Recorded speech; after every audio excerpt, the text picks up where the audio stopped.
What's up, everybody? We're back with another edition of the Buck Junkie podcast, and I am thrilled today because we finally got some rain. We got some cold weather. We done broke out the hoodies. I see everybody's got on hoodies or vests. Man, it's starting to feel like hunting season. Yeah. Went from 80 to frost to rain. Good frost this morning. Look, we was at a ball game last week. It was 87 degrees. It was sunshine. Mosquitoes was out. I went last night to the ball game and froze. It was cold. And we've been down at camp all week working, and every morning it's been, man, I was like, man, we need to be in the woods, Jack. We don't need to be working, record these videos. We need to be out there hunting. Yeah, it was really brisk yesterday morning, especially in the shade. The wind was blowing. Yeah. Man. I have to check the heaters now. Make sure they're all light. Yeah. Jamie, it's time to work on the propane lines. Yeah. Hey, that's a video right there. Getting the heaters out, blowing them out, showing how to reset them every year. Get the dirt dauber's nest out of them. It's all to check back wasps and ticks and everything, so it'll be good. and all the weeds. That's what I was happy to kill out of some of our plots. That's right. We got some good germination going on our plots now, man. We got turnips out the wazoo. I don't know about germination. We got turnips down there, though. Yeah, everything's looking good. I don't think deer and us can eat all them turnips. We're gonna try. I showed a picture of my dad. He was like, he had some in his garden. I said, you ain't seen turnips. Oh, he's gonna bring the Dodge down there loaded 10 up. acres.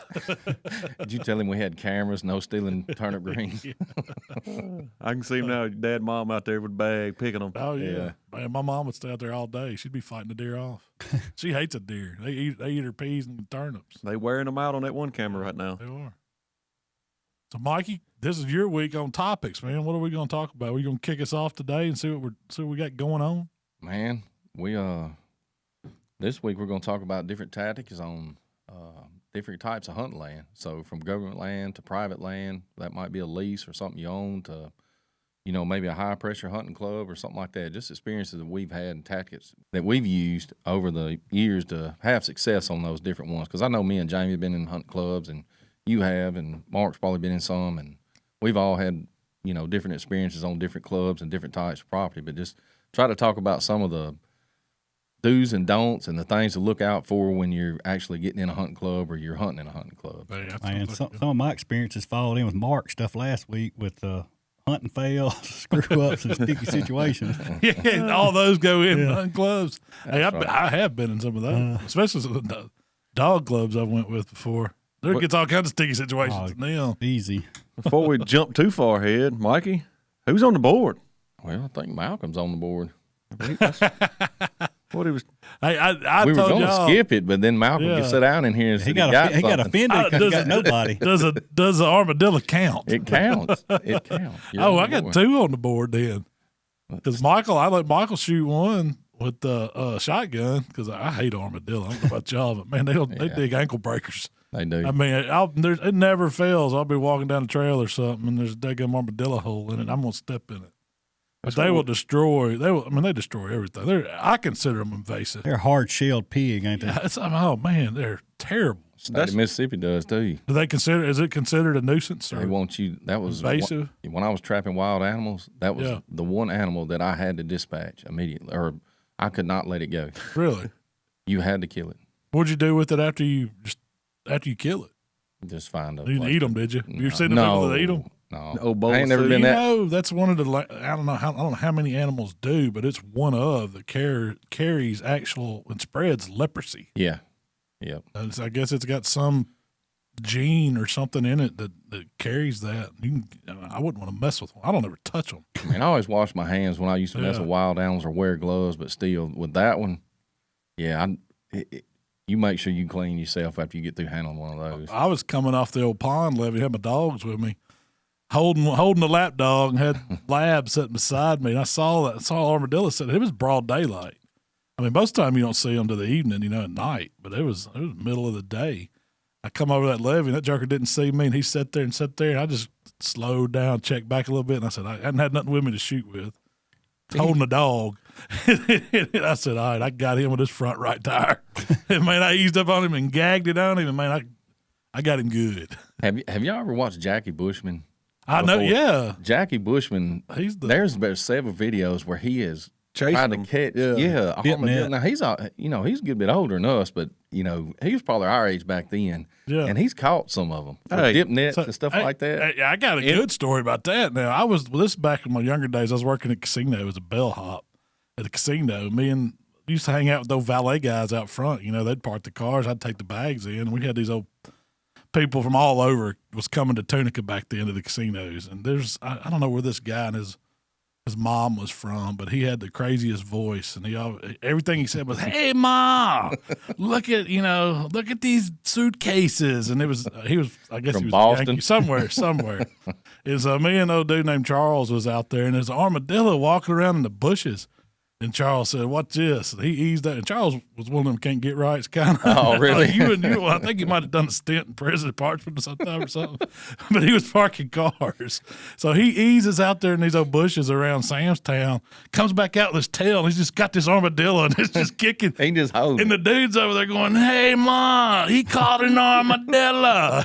And Charles, and I was like, man, I've never seen nobody snatch up an armadillo by the tail. And he was walking it around. I don't know what he did. What he did with it. Carried it home. Carried it home, He'd have probably. dead. Yeah. Oh, it was. It was clawing at him. Man, them things, they got, they dig him whole. They got some big old claws on them. It That's does like like Charles. over there at the Border Patrol stand, we found them holes that had full-on highway trails going to them, because Yeah. we looked and I was like, man, is that a deer trail? And look, and it's a hole on each end of it. But I've got them at my daggum house. Yeah. Like, we live on the edge of some bean fields, and it never fails when it gets cold like this, where their dryer vent comes out of the wall in the corner. I'll go out there in the night and let the dogs out, and they start going crazy. And there's a daggum armadillo over there in the corner, huddled up by the dryer vent. Man, you got some homeless hood armadillos over there. Oh, hey, man, we got skunk. We got all kinds of stuff around the house. It ain't fun. Well, there's a trap made that is, you can catch them several different ways besides with a 22, but there's a trap that's made. This guy has an armadillo farm, and he actually makes traps. What's he farming armadillos for? I don't know. I didn't Research or something? I guess You got to have a live armadillo to have the trap, though, right? No. So this guy, what he done was he had scented and unscented traps. So I bought the unscented trap, and it didn't work so good. The cage trap? No, it was a wood trap, had slide down doors on both ends, and in the middle it had like a little pendulum that set down. There was a hole in the top of it that had a piece of wood. So as the armadillo passed through it, his back would bump that pendulum, and it would trigger it, and the doors would fall. So then you could just pick it up and just walk off and just let him go. But you're not supposed to. It has to be what you told me. It has to be a wood trap, and it has to have the scent from another live. So Really? he used the wood traps. He would stick it out there and leave the doors open on it, and not set it. Just jam them and let the armadillos crawl around in them for a few weeks. Just go through them and stuff like that, and then he was selling. So when you got it, it was dirty as hell. But you could put that thing out there. If there was an armadillo around there, I guess he could smell the other armadillos. And They're blind. It would go in. They can't see very good. nothing. That's the thing. That's how you can walk right up on them. But what I've seen people do is that, they're bad at digging your flower beds. Yeah. Like they're going after grubs or whatever's in your mulch or right around your flower beds. That's where they dig in mine. But people will take pieces of plywood and stand them up and make like a chute. Yeah. And that they get in there and they'll walk, and they're not smart enough to know. They'll just get up against that board and work until you get them to the end where you block them off, and you got a trap That's right. closes on them, and you just catch them like that. Yeah, they'll follow the edges. Yeah. That's how we used to catch them too. We'd put boards up, and then like it would lead into the trap. metal trap. Yeah. But this one, you don't even have to do any of that. You just set it out in the yard, like against a wall or against a fence or something. Where he they've been comes out digging? there, he'll get in it that night. So how big is the opening in it? Probably 12 inches by 12 or something like that? maybe a little bit bigger than that. Okay. Maybe 16 inches, Yeah. something like that. Big- It's not- A little bit bigger than coon trap. about the size of a coon trap, Yeah. something like that. We may have to see if we can do that, Mikey. Have a trapping contest. Have a trapping contest. That would be pretty good. You got to get a license to trap armadillos. No, you don't. Not on private not land. on your place. If you're doing it for a business, I just want to like make sure was- we're legal, I ain't supposed to be doing. We can't get. I don't know if it was like legal to run over him. He got in my way. That's right. You did. You didn't have no option. You had a pond and a hill on it. You had to go straight. Had to go straight. He had the option to move. Yeah. That was the option. There's one less we got to worry about. Yeah. So, what's happening on the farm? We moved some cameras around this week. Yeah. Moved it on a honey hole. Well, the big thing is Acorns really started dry. I don't know if it was the wind that come through starting to knock them out. If they're just right, they're busting out of the caps. But, man, they are falling on our place. Yeah. This white oaks, the sawtooth oaks are about done, just about. And we've talked about those before, but the white oaks are starting to fall now. We were in the woods the other day. Winds blowing hard. You could hear them dropping. Yeah, all around you. So they're starting. They're still a little premature because we did find some green ones on the ground, but they're fixing to get in it. Wind or squirrels probably knocked them down. Yeah. Red oaks don't seem to be falling yet, though. I've noticed. I've drove by and checked some of those big older trees, and they're loaded. But I don't know if they might still be a little earlier. That's a smaller acorn, so it'll it's probably gonna hold for a little longer. Well, I saw an interesting TikTok the other day. It was about acorn growth and where acorns are on trees. I think I mentioned it to you, but it's like on the white oaks, when you got white oak trees and you look out on the tips of them, on the new growth, that's where you see those acorns. And those are 1 year fall acorns. They're going to mature. They're going to, I guess when the tree buds, they're going to grow acorns and they're going to drop that year. But those red oaks, if you'll notice, those acorns are back up in the older growth of the tree. And those are on like a 2 year cycle drop. They don't drop every year because it takes them longer to mature. They flower, and whatever new growth sprouts won't have acorns on it out on the edges. But up in the tree is where those acorns are, and it takes them 2 years before they're ready to fall. I thought that was really interesting. I didn't know that. Yeah, because there's the different breeds of tree, and a lot of trees are like this. Even fruit trees, some of them are. They have they don't make fruit male and female too in acorn trees. No. What they'll do is they all got nuts. Yeah, they're all male. The trees all got nuts. But yeah, what they'll do is they'll go dormant a year and then pick back up the next year or something like that. So that's probably why you see this tree right here and it's full of acorns and one adjacent to it don't have nothing. Then next year it might be vice versa. So it's probably pollinating off of that tree that's not. It flowers and does just like the other tree, but it's using that pollination, the wind to pollinate the acorns on the tree that's going to produce. But our muscadines are gone. The animals have ate them. What wild pears we found are gone. They waited till those pears got about ripe and wiped them out. They were soft. Yeah. And we still have, like, some of the persimmon trees are still holding persimmons that are super ripe. So it won't be another week and they'll be gone. But then the acorns come right in. So that's how our food sources changed. And we noticed it. Yeah. Once we moved cameras, like we took them off where we had the muscadine cameras or the persimmon trees, and we put them on in the woods where we found some of the acorns on the ground. It wasn't 30 minutes, and we started getting pics. And I was very skeptical of that camera. Well, when we got back, I told you, we're probably not going to see a deer on those cameras for a little while. Wow. We brought the dog in there with us. There was y'all had 3 camera people and me and Mikey. It was 30 minutes, and there was 3 or 4. I mean, they were does and yearlings. Yeah. But still, it didn't faze them that we were in there, not one bit. I was shocked. The power of white oaks. Yeah, no, hey, they can't stand it. They can't stand it when those things start.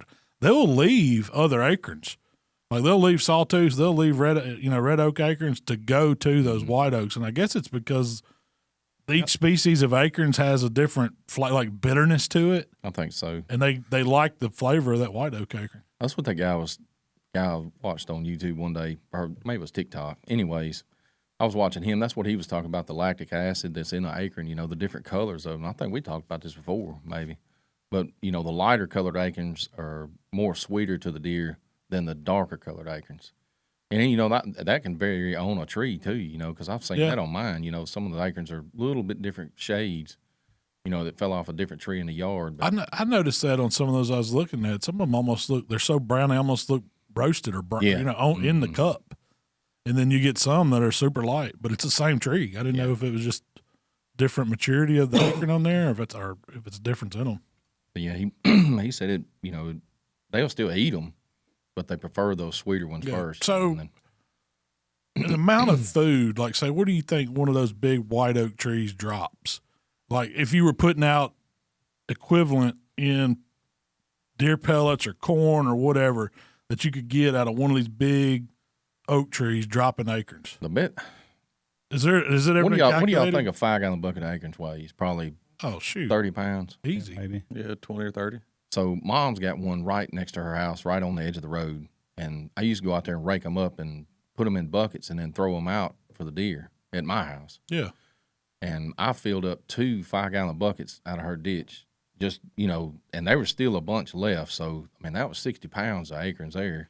That thing probably had, I would say, a couple 100 pounds probably. And that's probably just one stage of them dropping, too. Yeah. Well, too, I mean, does the age of the tree matter? I mean, because like that, I don't know what that big oak tree is in my front yard. Yeah. That big oak tree, it don't hardly drop any. That tree's probably close to 80, 90 years old. At least. I mean, give y'all an example. This tree's probably at the base 6 foot. All 4 of us can't reach around. No, 2 of us couldn't reach around it. I've got a young oak tree in my yard. It's just a solo oak tree, and that dude drops. I mean, there's so many, and I guess we just don't have very many squirrels in my neighborhood, but it covers the ground in acorns. Now the 2 oak trees to the east of my house, they're still big, and they drop like piles. I even started. We had some saplings that were coming up in the flower beds, and I probably got. What did I show you about 8? It's probably about 10 pots where we transferred. I dug them up and got them. We'll wait till after they go dormant because they're still greened out now, but they're as big as those saplings we got from the excuse me Soil conservation place. Yeah, from the soil. They're big as those ones we got from the soil and water people. We're going to plant them out, but I hope they produce like the one in the yard does. Yeah, they probably will. But anyways, so we hung a new ladder stand this week. Found a new spot. We're kind of using that as a move around stand, I guess, to Scout. Yeah. We usually do that with blinds and ladder stands and things like that. We'll put them in a spot we think's pretty good or okay, and then, test those out and then move them around and find a decent spot to put we've talked about that before, about putting a high dollar stand in there. You start buying one of these big box blinds. You want to make sure you're in a good spot, not just throwing it up anywhere. So we utilize those. We hung a new ladder stand this week. The good thing about those is you can put them in on trails, like where you probably can't get a box blind in. You can go off in the woods there. Yeah, because me and Mark drug that thing up through there. There ain't no way you get up through there right now with no box blind. Do some clearing. That's what we were talking about too. The location of that stand. What do you think is going to be the best way to get into that ladder stand? I mean, from the pond. Because around.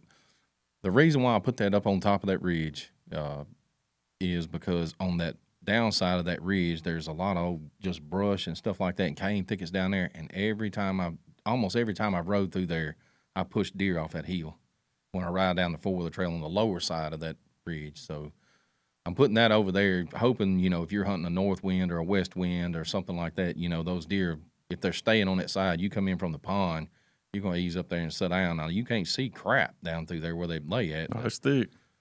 So they got to walk the ridge, basically? They're going to, yeah. No, I think that'll be a good spot. And then, between that and heck, I guess the Border Patrol, that's going to really, I think those 2 stands are going to open up as far as what we see on that side closest to the, the parking area, I guess you call it. Just because we never hunted that. We've never been on there. We've always went to the backside. I'm anxious to see because I definitely think Border Patrol is going to do, somebody's going to kill a deer out of that stand. No doubt. I think you will on the power line. Yeah. Yeah. That's another thing is we put that. That's the 12-pack stand right there, Mikey. Me and Malcom were talking about pouring a couple of piles of dirt up there where we could just pull the side by side up on the dirt. When we were up off the ground and never leave the side by side. Yeah. That's what you call a mobile blind. That's Mikey. I right.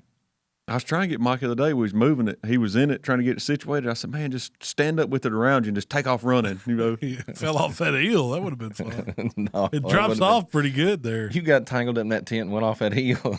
You wouldn't have stopped till you got to that next light pole. 1,000,000 views by midnight. It would have been. It'd been good. All right. Now we got some equipment down there to work. That's right. We rented, a Mulcher, skid steer with a Mulcher, and then a Mini X. Mm-hmm. Mini X, and we got down there. I guess it got delivered a little bit after lunch yesterday. So me and Mikey jumped on it right out the gate, because we're trying to get as much done as we can this week. And, we're basically we're going to run them till we can't run them. And mud hole, we always talked about it, how it was a mud hole and we fought water issues. So we basically got in there yesterday afternoon, cleaned up all the undergrowth and all the sweet gums and only left good trees standing. And Mikey's doing a little plumbing with the excavator. Doing a pretty good job. I was kind of impressed with Mikey's old excavator skills. That was the main reason why we needed it. We've got another plot that we got to get some water off of over there by the hilltop, and then we're going to run through crossroads over there through those pines and get the water out of them. It's going to be good. It's a good thing to, rent to utilize. I mean, we ain't got the money to buy that kind of machinery. No, and just have it sitting and use it once or twice a year. You can rent it. I mean, it ain't cheap to rent it, but you put a couple $1,000s towards that and get it right. I mean, you couldn't do that in man hours. No. But it took weeks to go do what we're going to do with that machinery. If you didn't want to rent both pieces of equipment, if you rented, just say you rented the mini X, I mean, you could still remove little small sapling trees and stuff. You could dig the root system up, pick them up, push them, and move them out of the way if you needed to, just utilize one piece of equipment. But that Mulcher sure does make short work of them trees, man. And that's something too. We'll have a ton of footage of this stuff coming out, but the biggest thing on a mulcher is you really don't have to worry about erosion. You're going to mulch everything down in the dirt, and you're going to have raw dirt exposed, but it's so much material on the ground. I mean, man, if we had a hair and run over that or just something to smooth it out and get all the lumps out where the mulcher was. The food plot. Yeah, food plot ready to go. You should be able to plant right on top of it. So you can make some openings. If you got some areas where you don't have food plots and you want to create some little micro plots in the woods, you could do it with one of those as long as, taking down the right size trees. Definitely. We've highly recommended this, and we've done it before. I guess was that the second time we had a mulcher down there? Yeah, last year we did it for the first time, and it was a game changer. Yeah. It cleaned up so much stuff. We saw a lot more deer too. If you can plan on doing that once a year, and 3 or 4 years, you can change your property, no doubt. Well, for one, it's helping all the other trees the hard mass trees that you want to keep. It's just making them grow. You're getting light to the canopy floor below. A lot of that stuff they were competing with, those gum trees and the birch trees and ash trees, things that we don't want in there, I mean, they're gone. And so they're not taking up the nutrients where them acorn trees are that we want. So I think it helps you that way more than anything. Yeah. You can have it at a point then where you can get in that tractor and bush hog and keep up. Whatever, and keep the brush knocked back. I mean, you just want to keep the ratio right too. We're not taking out bedding areas. This is all undesirable stuff we're using that machine for. That's and right. What do you think? We probably spent where we mulched yesterday, that probably acre, half acre? Yeah, it's between a half and a full acre. And I would say it probably had 100 sweet gum trees in there, somewhere close to it. Some of them little bitty, some of them about the size of your leg, I mean, decent size. It took a little bit of time, but 2 hours maybe. Yeah, we started about 2. It was 2 o'clock. Y'all left me and Mark camp. got off of them at 4:30. Yeah. Well, we were back at the truck at 4:30. And we wasn't. I mean, we was running them, but we'd take a minute, step off of them, look, see what the next step was, and this ain't pro operators either. No. Right? Hey, we running over junk. You're a pro operator, Mike? All right. Oh, yeah. I may not be able to run a tractor. I can halfway run a mulcher, though. I don't know about a mulcher, but the Mini X definitely. Track hose and Mini X, I can do that. All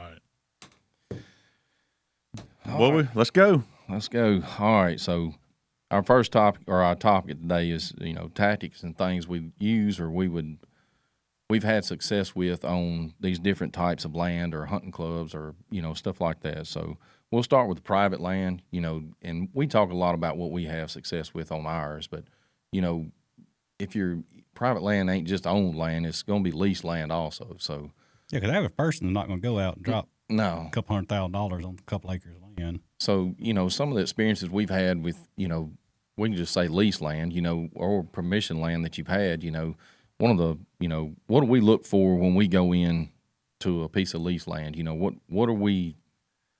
What kind of terrain are we looking for? What kind of, where we're going to hang our stands? What kind of sign do we look for to actually know if that's the place we want to hunt or not hunt or put a stand up or something like that? And we've talked about that before. But let's kind of touch on it real quick. And I'd say number one is look what's around it. That's what I was going to say. If you got thousands of prime area around it, your chance of your deer being on your side ain't gonna be too good. Yeah, I mean, you want the variety, right? Yeah, I'm gonna go with 180 from that. Is the good experience that me and Jamie actually had was we had a good buddy of ours had about 150 acres right there in Arca Butler. Great property. I mean, it was pasture land, had hardwood hollows, great, but it backed up against government land, and you couldn't keep people off of it. That was the drawback, Yeah. and that can work for a pro if you got a couple acres that back up government land that's not high pressure. You got your land Pretty plus much have that too. Yeah. Yeah. So that's one thing, like Jamie said, location is everything. And I look at it as a lot of ways of, what's around it and how easy is it for you to get there from your home. Are you going to have to drive 2 and 3 hours every time to get there where you really can't spend much time, or is it within an hour or so? Yeah. And that's one of the biggest factors too, I think, is where is it, because we've talked about that in the past also, is how much time you get able to spend on that property. If you lease a place way off and you're not down there, somebody's going to be on it. Yeah. They know. I mean, And then it is, if it's way off like that, where you're not going to drive back and forth every day. So when you get down there, where are you going to stay? That's right. I mean, prime example to the Salem place, the previous owner, he wasn't down there all the time. Was the very first month you had it? Somebody's on it trespassing in. That guy might have been on it the whole time. Yeah. You know it, yeah. Till we put out cameras and watched them and caught them. Yeah. And I think one of the biggest things, if you're going to lease a piece of property or buy a piece of property, like y'all said, you look at the terrain, what it has, make sure it's got a good mix of, thickets, open hardwoods. You don't want all pasture. You don't want all field, because I've run into that before, leased a piece of property and it was all field. Well, if you got all field and the deer ain't feeding in the field, you ain't got nothing to hunt. You're just sitting there watching a great big old field. So how much land do you need to hold to think it's holding deer when you're looking at a piece of property? How much do you think you'd have to look at to see, is this going to be productive? Is it going to hold deer, or are deer going to use it? And I don't think it matters. Just like you said, what's around it? My son, I've got just under 10 acres of land at the house, and me and my son have a deer stand down there on our place right by our house. And I've seen bigger deer in my yard and run through by that stand that we didn't get a shot at than I've seen anywhere else in the state of Mississippi. And Just because it's we're close to a big farm, we got a big farm on one side, and at that time there was about a 40-acre block across that the guy lived off somewhere, Oklahoma or something. They did not come over there. And So it it was was just nothing but 40 acres hardwoods. of nothing but hardwoods across the street from me. So those deer were just kind of moving through my place, and they would go through and move through the next guy's place, and then they'd finally wind up, that was just a main travel corridor for them through those suburban areas through there. So your smaller areas might not be holding the deer, It may not be holding, but the deer. they're definitely using the deer. So you got different pieces of property when you're looking for a lease piece of property. You got places where they'll travel through. Stanley's was like that we hunted up there. Yeah. Them deer didn't stay on there. And really, They didn't stay there. But that they was just their highway. moved through there. See, the only downside to that is I've noticed, like, when you get deer that are moving through, like traveling through, they're traveling through either to bed or to eat for some reason, like that, or to rut. Yeah. Well, once the acorns are played out on the spot where they're going, or the food source is gone, it's not something that's primary. They're going to use it. It's going to go in phases. Yeah. So you'll see them, like you may see them down there early deer season, Thanksgiving time, rut time, and then after Christmas they're gone. You're not going to see them in January. Stanley's they was a moved. prime example. It's almost like a mini migration of where they're using. But to me, I think when I want a place, I want one that offers them year-round use. Yeah. And that's kind of my goal with our place. It's the same thing. We want to provide bedding. We want to provide a year-round food source. Even though there's plenty of land around for them to go, it's the ideal opportunity for that deer to want to live there. And I think the bucks may not live there all the time right now because our doe ratio is really high, but we're holding those doe so we know those bucks are drawn to it. Yeah. So a 1 mile by 1 mile by 1 mile square piece of property is a section of property. So that's 660 acres. So that would, Not many people have the money to buy that, though. No, but you could lease that pretty easy. You and a couple buddies or something like that, or depending on what the terrain's like as to how many people you could actually put on it. But that's a pretty good one that you could manage that. That's a mile squared, and a deer's range is a little over. It's probably a couple miles, but you could hold deer in that pretty easy. Yeah. So we've all been in some type of hunting clubs before. If you got 600, 660 or whatever it is acres, how many hunters do you think a piece of land like that would, to start a club, if you're going to get together and lease it, or either lease to buy or whatever? If If it was, That's a tough one. Yeah. I mean, if it was, it kind of depends. If it was me, if I could afford it by myself, I'd do it by myself. What do you mean? Like, so you want 100 acres per hunter, or This is my thing with 50 that acres is, per hunter? I mean, that's like, what. you could easily hunt 10 people on 600 acres. Yeah. I think no problem. You wouldn't be on top of each other.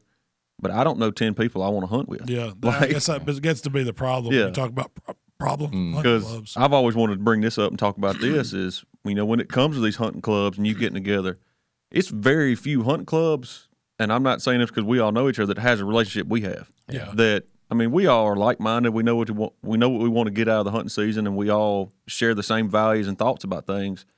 You get 10 people. I've never seen a hunting club with more than 3 or 4 people that has that. Yeah. It's always, you got the one guy that wants to shoot this deer, and I'd be careful with that. 4 or 5 people that are your close buddies, that's what I'd worry about. Yeah, you need to be any whether it's if it's a piece of private property you're going to buy or lease, whatever it is, you need to be in the same mindset, the whole group.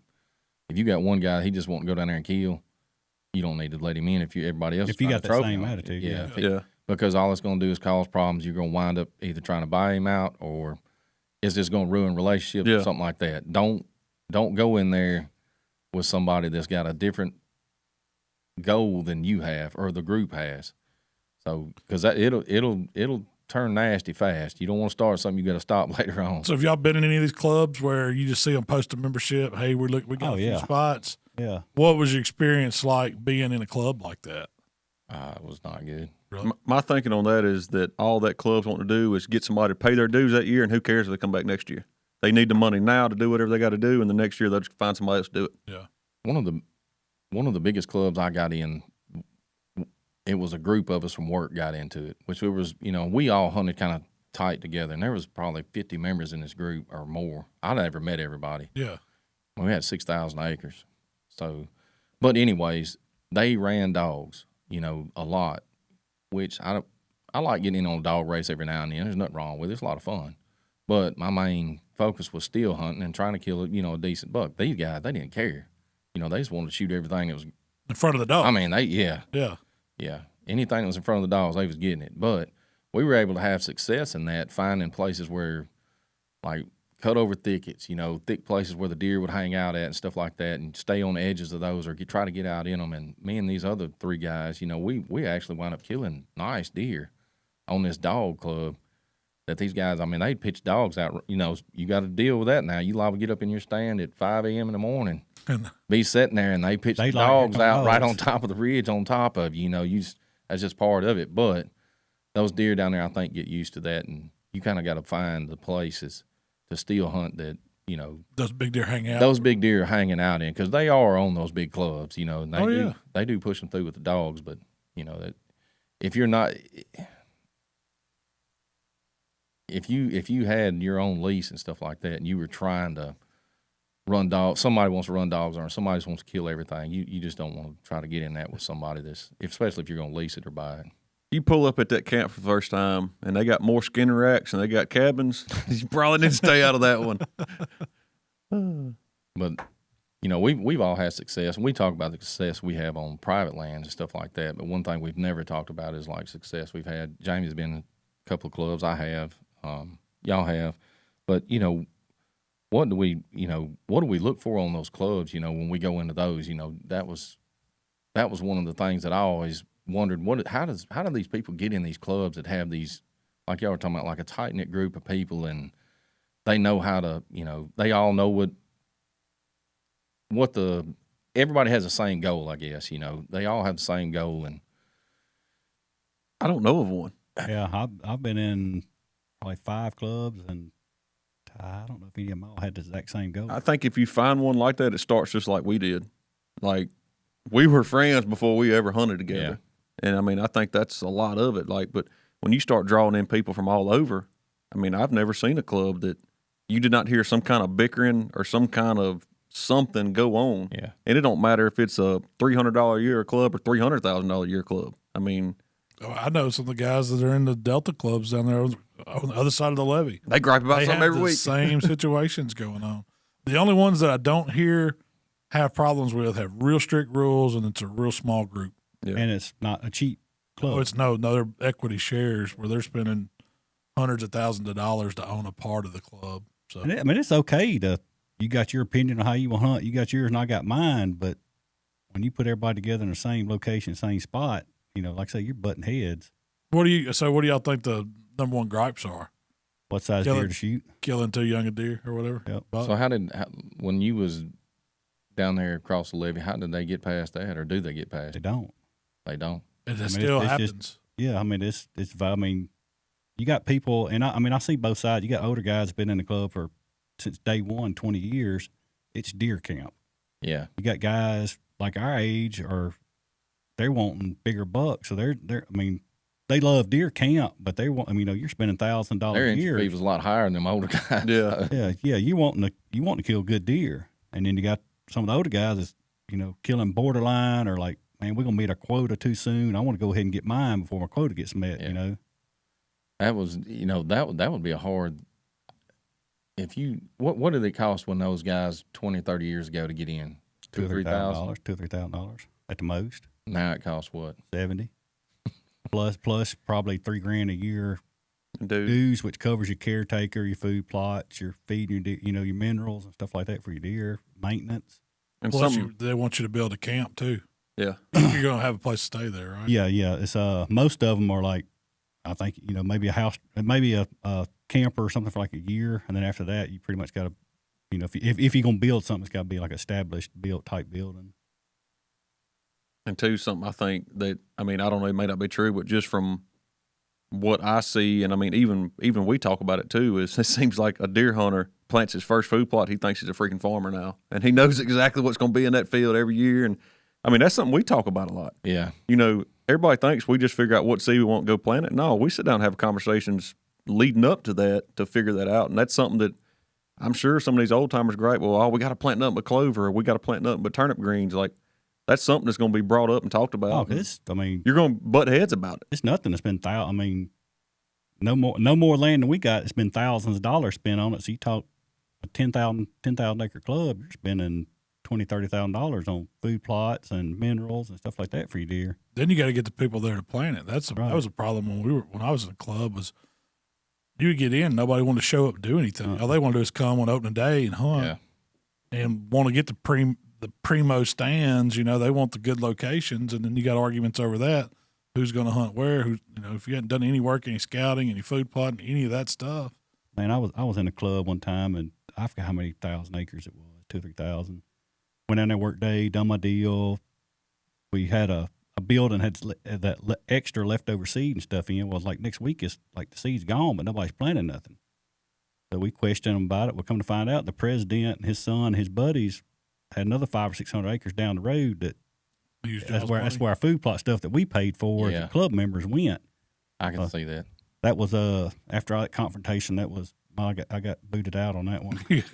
I would say you brought up a good point. That's probably one of the number one arguments that I would say a club gets into is, say, for instance, we four were in one. Well, y'all been working y'all's butt off all year. I show up the weekend before, and then I kill the big deer. You can't tell me y'all ain't finna be pissed. I mean, every club I've been in had at least 2 mandatory work days. And granted, we all usually put in more than the 2 days, but they all had at least a 2-day, requirement. That's the way I've said today. If you can't come, you had to pay extra money. Right. Some of them will just stroke the money out and not think about it, And there's nothing wrong with clubs. We're not trying to bad. Oh, no. But I mean, if you've never been in one and you're interested, do your homework. I think that was why Mikey brought this up, because he wanted to get some of our experiences of what it could be like, And I mean, I was in a club that specifically, this club's still open now, and it's not a bad club, but it's like, and their sales pitch is it's kids, family, husband, wife. Man, that was the biggest bunch of drunks down there half the weekend. So I was like, man, I ain't bring my wife down here. It wasn't the family. No, it wasn't family. It wasn't my type of family orientation. That sounds like the ones I like to hang out at, baby. Where it's a whiskey camp. Yeah. I got in one. It's kind of one of those deals. Like I should have known it was only $300 to get in this thing. They had 2 openings. A guy from work was like, "Hey man, I found us a hunting club. $300 ain't nothing to it, man. It's down here in the Delta." I was like, "All right." Well, yeah. So it was a section of property. So they had 660 acres, whatever. Well, half of it was up on the bluff, and the other half was down in the delta, which the delta part was planted in pines. So it was just pine thick. It's like over on Salem. But anyways, the guy told me, he's like, we don't shoot nothing but, good bucks down here and this and that, and you got to hang 2 stands. And I was like, I can do that. Well, and you had, 2 work days that you had to come to. So I went to the 2 work days, did the club thing, got that out of the way, did my business because we were planting food plots and dove fields. And anyways, so I go hang my 2 stands. And I put those up. Well, I didn't hunt there opening weekend. I went down with Mark, Jamie, and them down to Abbeville to Government land. Government land, where we usually go. Anyways, we went down there. That weekend, that guy that was hunting down there, he called me on my phone. He's like, hey, man. He's like, some guys come by here with some deer. They done killed them out of your stands. I said, you sure? He was like, yeah. They said some new member done hung up 2 brand new black ladder stands over here on some whatever. They had names for this. They were all local guys. So they done scouted me out. Found my deer. Let you do all the work. Yeah. And he said, I don't know where the hell they got this trophy buck stuff at. He said, but I don't even think them things was legal. They come back. So the next weekend I go down there to hunt. There was almost a 12-pack of beer under each one of them stands. They done set up in there and drank beer in my stand. Heck, Malcolm's the one that been hunting the stand. I mean, it was bottles of Fireball. And I was so aggravated. I hunted that place once, and I grabbed my shit out of there and I left. Pull your stands or you leave? Yeah, no, I just grabbed the stands and left. I was done. I was so aggravated. Which a lot of them now are.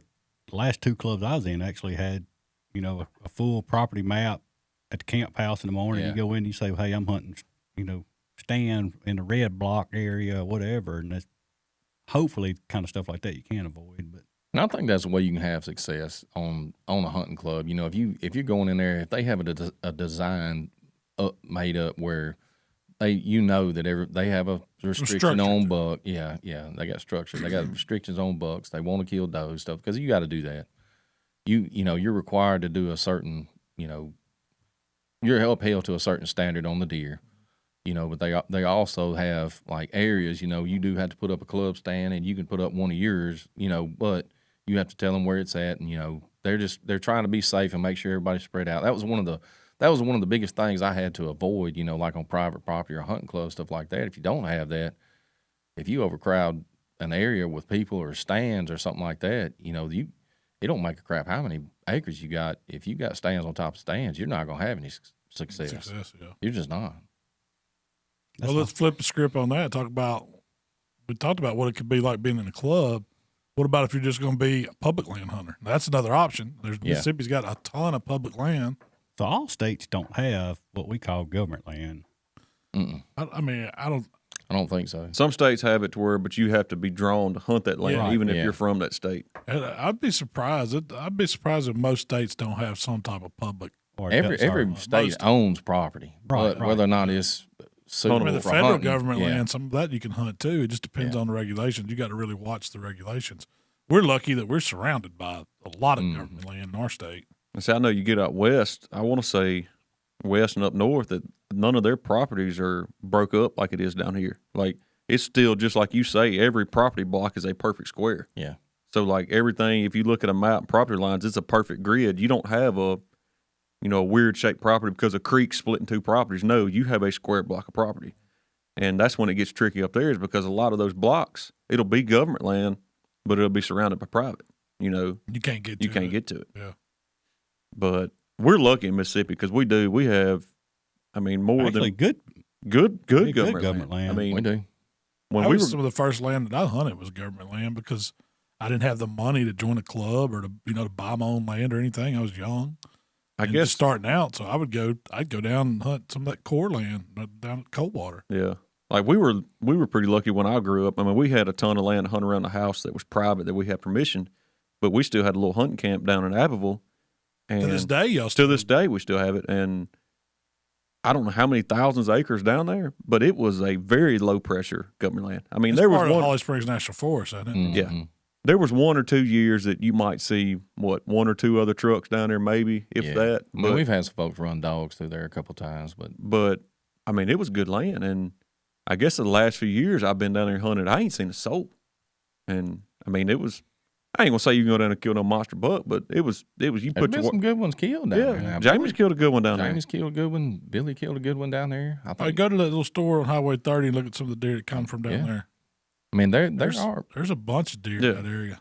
I think if you're going before you jump, I would rather hunt government land and know what I'm getting into than I had to pay $400,000, $500,000, $600,000, $700,000, $800,000 in a club that I don't know what I'm getting into. You know, if you're just going on a whim, you know, like you said, you see an ad somewhere, and jump into that and take somebody's word for that. You know that we're going to do this. We're going.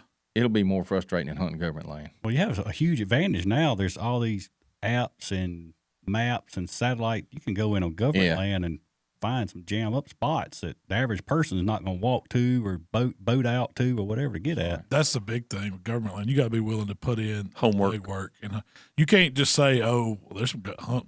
That's a yellow fence. I can go to that one. You know, I'm going to go in there and I'm going to shoot a deer. It ain't going to work like that on government land. You're going to have to go out just like we would be putting in food plots on private land. You got to go out and scout, find the natural food sources they're finding. You got to scout. Find those bedding there. You got to get in there deep. Yeah. Oh, that's a buddy of mine, and he kills very good deer every year on government land. But he's leaving his house and walking 2-3 miles in pitch black dark to get to where he's at. And this is like we're saying, make sure, because there is a lot of places that have government access that you're going to pull up, and there's going to be 20 trucks in there. Yeah. Oh, I don't know about y'all, but I've been there. Yeah. When we used to hunt that shotgun only zone down in Arca Butler, I thought I'd found me a jam up spot. Nobody was going to be until daylight. Man, daylight come and they were surrounded. It was like a war zone. You thought it's let a little 4-pointer spike come through there. It's everybody trying to light them up. Oh heck! I said that's when I started looking for a club. That was my downside on government land. I ain't going in that deep. Yes. I ain't gonna do it. I can't. I mean, I'm a that's big guy. I ain't trying to walk 4 miles. That's why you need that satellite map. You can go in and find the spots. Find the spots. It's off the main highway, off the main road that the average guy is not don't even know about. Yeah, I've done that at camp before. I'd left camp, and where our camp was, you could pretty much either ride a four-wheel and get close, or you could walk to anywhere we hunted. So I threw my climbing stand on my back, and I've hunted this same ridge for years. Never seen a soul in there. Walking in, get to my tree, put my stand on my tree, and I start climbing. Well, I get about halfway up, and I'm like, man, this climbing stand's making more racket than it usually does. Keep going on up, and I keep hearing something. I'm like, that ain't me. So I sit down, get tied off, sit down, turn around, sun starts coming up, and no joke, 20 yards from me, old boy's over there done climbed the tree right there, and he looks at me, and I wave at him, he waves at me, and we sit there. Like, we're going to see who's going to sit here the longest, But, I mean, no hard feelings, because he didn't know I was there, and I didn't know he was there. It was nobody's fault, but you never know. That is something you have to face with, I guess, public land and even on private land.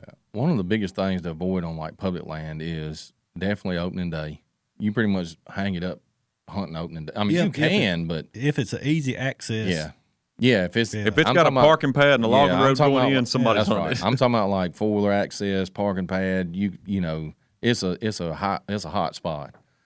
You want to avoid opening day definitely. So you want to go through the week when nobody's out there. That's you go through if you hunt government woods, you're gonna I think you'll have better success, especially if it's high pressured stuff. Is during the week and just let those first 2 weekends. Once you get through Thanksgiving, everybody kind of peters out and they're done with it. They're frustrated because they've seen the same 50, 60 people going in that they just they're gonna go find somewhere else, and then you'll pull up down there and there's one pickup. Well, it's just you and some other guy in there. Now you've got thousands of acres, just you and him. And it never fails. I go to the same ridge he did. So you got your spot picked out where you going in government land. You fix to put in some. You done put in some work. What are you looking for to hunt over on government land? I mean, because you're not going to have food plots. You're not going to have. No. It's not going. It's not. And you don't want to put those in there. You don't want to throw that out either, because that ain't nothing but a magnet for people walking by. You don't want him. You don't even want to leave stands in there. That climbing stands, stuff like that, or cameras are all get took. Yeah, your camera's gonna get took, because I mean people utilize government land. Coon hunters, squirrel hunters. There's people, fishermen. You don't know who's walking through there, but some of the best luck I've had on government woods is finding those. All ours are pretty much around lakes. Yeah, pretty much. So those fingers and all those reservoirs. So all those fingers and stuff that usually are flooded go dry. Or, they've got this buckbrush that grows up in them, and they get grass and green briar and stuff like that. Hunting around those, or if you can get in them, without blowing your deer out, those deer use that stuff to kind of maneuver around the lake. That's right on the edge, usually right on the edge of the lake bed.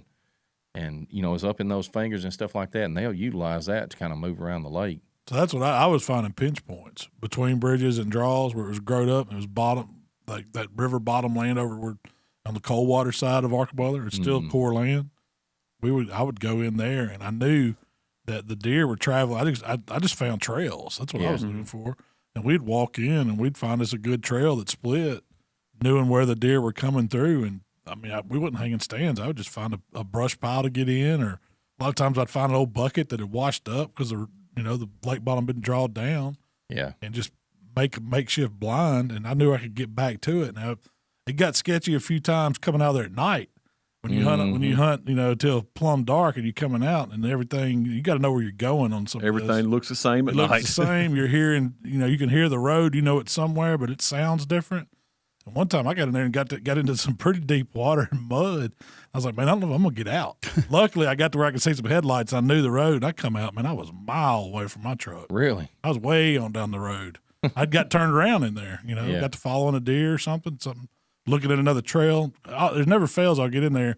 I'm like, it's got to be better if I just move 300 yards this way or 300 yards this way. I'll get away from people. And that was the key. But one of the things I always did. You got to know where you're at on government land. Yeah. One of the things I always did is, luckily, down at Abbeville, there was a ton of pretty good-sized ditches and creek crossings and stuff like that. I would always get in the creek crossing and walk it and find where them deer are crossing that creek, because they're going to tear the bank up going up and down. And that gave you a starting point, Yeah. And I would follow that over the levee and go in from there and see where that trail goes, see if there's, acorns dropping, see if there's something in there. And one of the things that, heck, I guess that black stand you planted or hung down there was there was a hole in the levee on the creek. And them deer would just, like a highway. Wherever they wasn't a hard crossing, they could cross it easy. Any hole in the levee or low swag, that's where they was coming through. And a lot, I guess 90% of the times I hunted down there, it was somewhere off that ditch or creek. Yeah.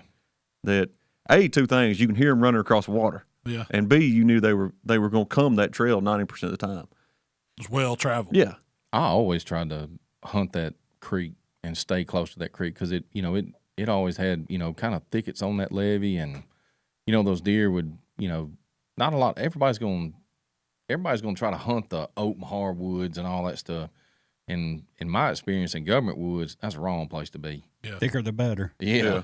It's going to be the nastiest junkie, and you ain't going to be able to see 50 yards at best. It's just like the pig pen. That was a thicket. Like it was all you could do to walk in to hunt that stand. It was so thick. But once you got up, you got above all the brush, you could see pretty good.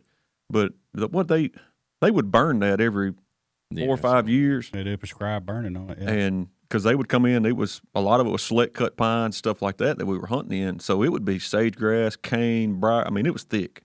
And again, that was one of them things, you get in a thicket like that, you can see a trail good because they're going one way in, one way out. Yeah. It's so thick.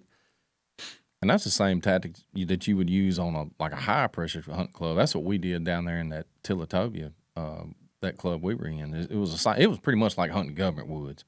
They were running dogs. There was X amount of members. They were always all over it. Nobody was respecting nobody. Everybody stands where. Yeah. So we were in climbing stands. That's all we hunted out of. And we had certain trees, and usually we would one of the four, we would find something. We would tell the other ones, and we kind of worked together. I don't know if Mikey always told the other ones. No, I wasn't. Y'all talking about the crappie fisherman and deer hunting sitting beside me over here. He ain't letting them holes. No.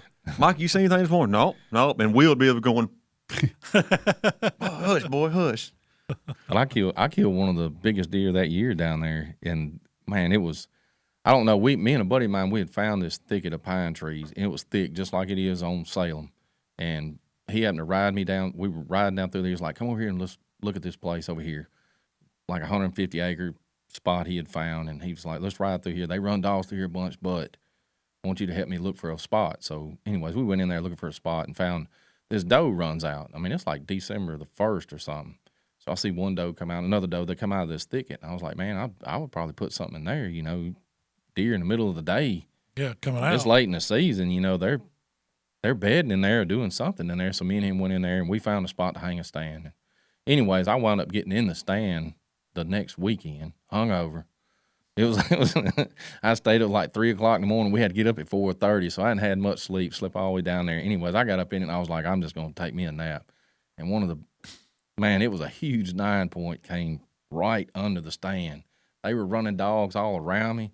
They weren't running this dog. He thought he was safe. Huh? Yeah, he done slipped up in that thicket and was just hanging out in that thicket. And you could hear trucks. I could hear trucks going by and all this stuff. But I shot him like dead down up under the stand.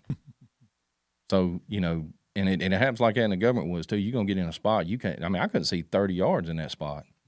But it was so thick and there were so many trails in there. They utilize those little thickets. That was the club. That was the hangout spot. That's right. Yeah. You made a good point just then, hunting government land. Change your time up.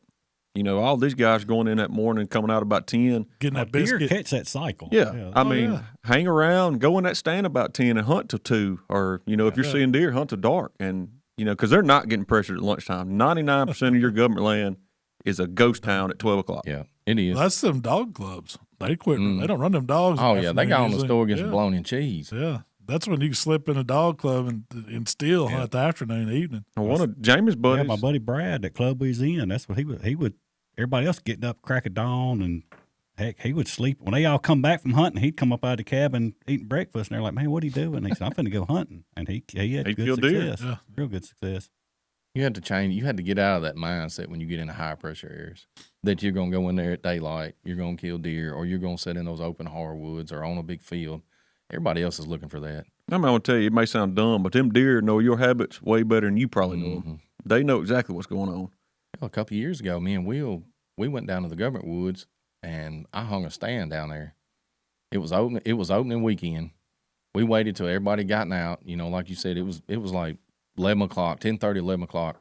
Me and Will ride in. We go hang a stand because I still like hunting government woods now.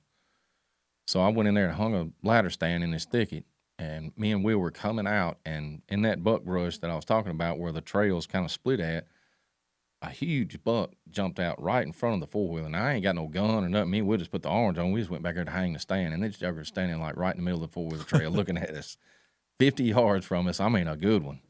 And we didn't have a gun or anything, but he slipped right back in that buck brush, and I could see the tips of his horns as he went up through there and disappeared. Like, man. Did you go back and see him again?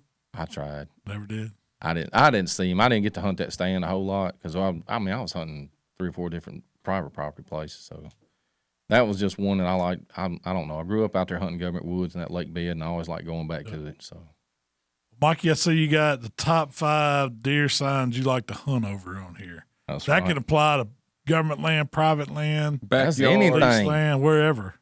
That's anything. You want to kick it off?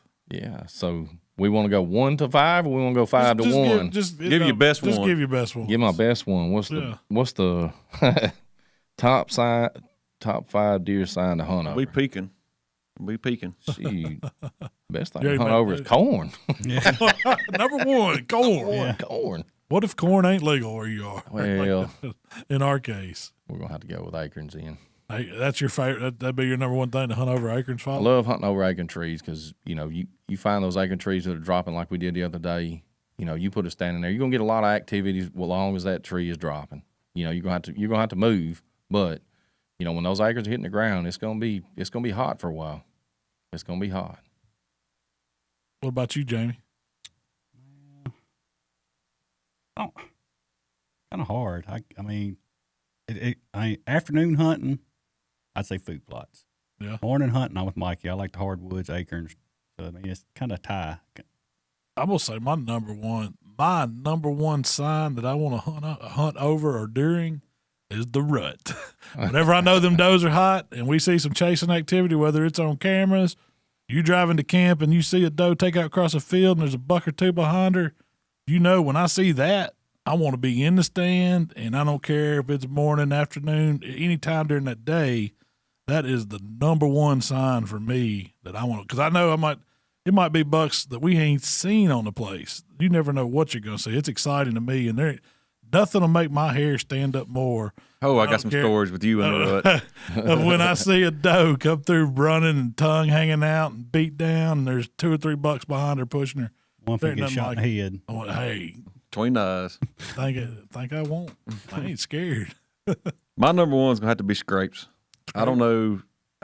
I don't know why. I've always liked hunting around scrapes. It's just one of them things that a buck was there. Yeah. And especially when you get in there that evening you're walking, or that morning you're walking out, or that evening you're walking in and you smell it. You know he was there soon. Oh, I killed a deer up at Stanley's. When I got up in the stand at daylight, I could smell this deer. I like watching them work one. Yeah. Yeah. You could smell it. You could smell it. I end up killing. I mean, I'm sure. I'm assuming it's the same one. But well, me and Mikey we were riding around on side by side on Salem. Heck, back in the summer, and the water hole right there on the ditch is like the catch pond. I'd seen a buck there the day before, and I told Mikey, I said, I swore I could smell that deer. I was like, I don't know what it was. Something stunk. Well, the next day we pulled up, and sure enough, as soon as we got close to that water hole, it was strong. And I don't know if he's just been bedding there for the last couple of days because it was hot and dry and staying by the water. Was he there then? No, we didn't see him that day. But I don't know. It's something about a scrape. You know he's been there and he's working it. Like you say, usually that falls into the rut period too. Yeah, yeah.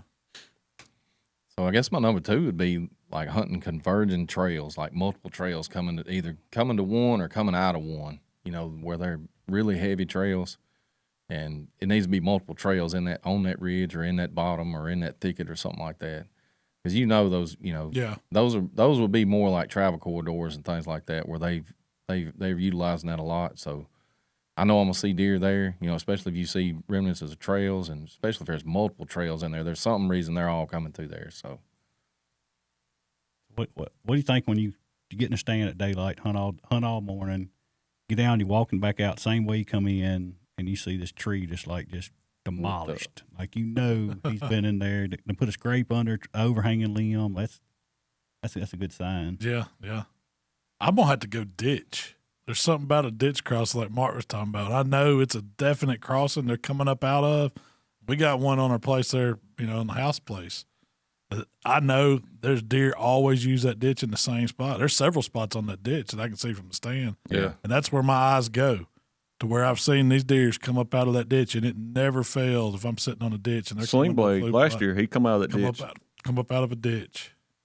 I just like watching them do it. I like watching them do it. I ain't gonna say this is necessarily a sign, but it's one of the areas I like to hunt, and it's kind of up there in front of Mud Hole. Is when you got some open hardwoods, and you got that sagegrass thicket that's got all the brush in it, and you're around that sagegrass. To me, something about hunting in the sagegrass that's in the middle of the woods.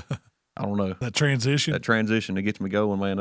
Well, they feel safe. They stage up there before they come out to your field or wherever. I don't know if it's that or if it's because I'm looking all day in binoculars like, I think I can see, you know, it's something in there moving, you know. It probably ain't, but. Yeah, hunting those, that would probably be my third one too. You know, hunting on a transition or from a woods to a different type of terrain to a thicket, something like that, where you can see, you know, and those deer poke their heads out of that thicket and move out into a grass field or something like that. Those edges are some of the better places to catch bucks slipping around too. So, if you can get that small leftover group of hardwoods next to some cutover, man, that's money right there. So what about this one? A known watering hole where you see where the prints are there, the tracks. They've been using the same. I've never had much luck on it. Yeah, I've never seen it. Not in our area, at least. The times that I have seen deer watered like this been when we hunted up in Illinois, and there was just a known water. And the dude that put us on the place had a blind sitting there on the watering hole. I mean, I've hunted the pond stand. I've never seen a deer go to that pond to drink out of it. Have you, James? You hunted it more than anybody. Yeah. You've seen them drink. They do in that one corner, I know. Oh yeah, that's where all the tracks are. The far southwest corner. Yeah, that's where the tracks are. Always are. That's gonna roll right into my other one.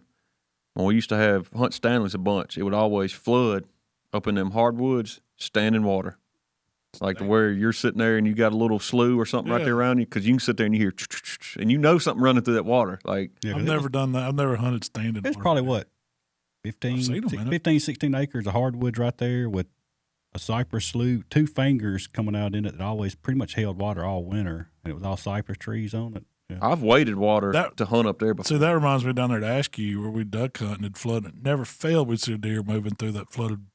Just those sloughs is what it was. I guess they just moved. I wonder why they do travel in water like that. Because I've seen deer just like it'd be dry ground on both sides of them. I've seen a group of does walk through the water instead of dry ground. Oh, up there at Stanley's, they could have walked, 20, 30 yards, went around the end of that finger and dry. But no, they would shoot straight across it. They're not scared of water. No, I've seen them swim. I've seen them take off, swim across the river before. I don't know. I don't know why they would do it. I mean, You've seen them do it up there yeah, before. I have. I mean, I've seen them swim a ditch they didn't have to, just to, I don't know why. But they would move through that water around the edge of it and stuff like that. I don't know why they go through the water. They always say a big buck keeps his feet wet. I've heard that before. Where we at? What we've been cooking? Man, bison ribeye. That was Dude, I'm good. telling I you had about some this of that. Gamekeeper Butchery. If y'all want to try some ribeye that's not beef, I mean, this is bison. I don't know if it ain't better. The flavor of it's phenomenal. It's not like wild or anything like that. I mean, if you had somebody that had never had it, they wouldn't believe you that it was bison. I mean, it had a slight different, maybe tighter texture than a ribeye, a regular beef ribeye. It was a different texture. Yeah. But I would say if you compare that bison ribeye to a leaner beef ribeye, that's, same marbling, bison would blow it out of the water every time. I think, man, it was really good. It was excellent. That's what I've been cooking. And we went a big old pot of chili at camp. I went to camp last weekend, stayed, watched it rain, watched them food plots grow. Made a pot of chili, built a fire. Man, it was Perfect. Let you know it's getting close. That's right. What about y'all? What y'all been cooking? Ate good this week. Yeah, we made good. I've done some, I don't know which one. I've done some bad hunter bites. That was probably one of my favorites. Those were good.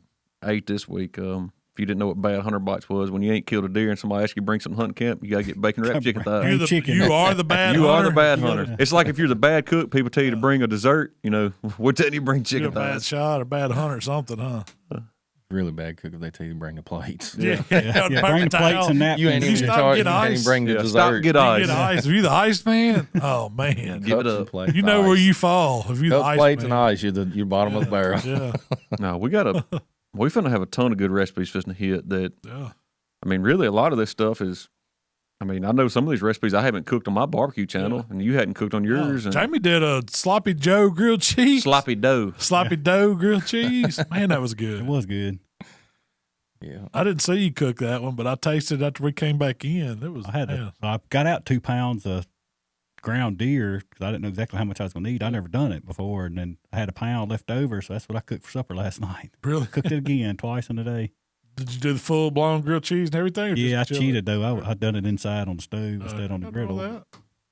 The griddle Like, you cooked. did a shrimp and crawfish bread that'll hurt you.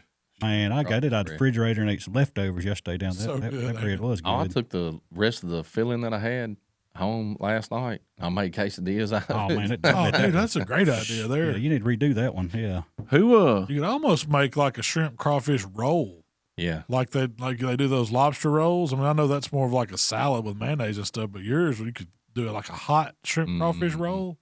All I know is me and Mikey stayed down there later than everybody yesterday. We got back to the camp house and there was a note on the counter. It says, "Take this home or put it in the refrigerator."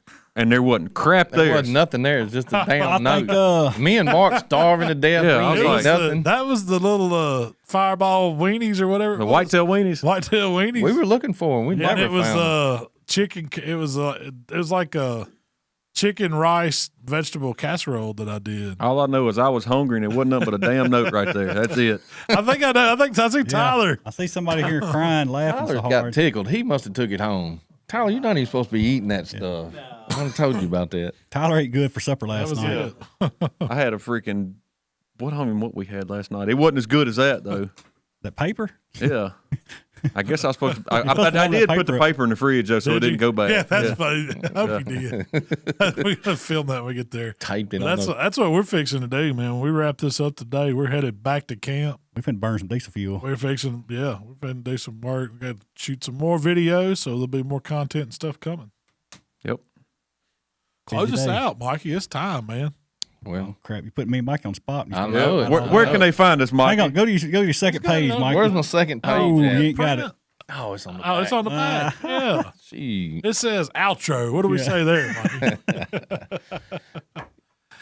Thank y'all for hanging out with us. Y'all can find us on YouTube and all the podcast platforms, Facebook and TikTok. Come on, Mark. If you have any questions or thoughts or subjects you'd like us to talk about, just shoot us a message on social. Hey, appreciate everybody hanging out with us today, and we'll be back next week for another edition of the Buck Junkie Podcast. We going to work. We're going to work.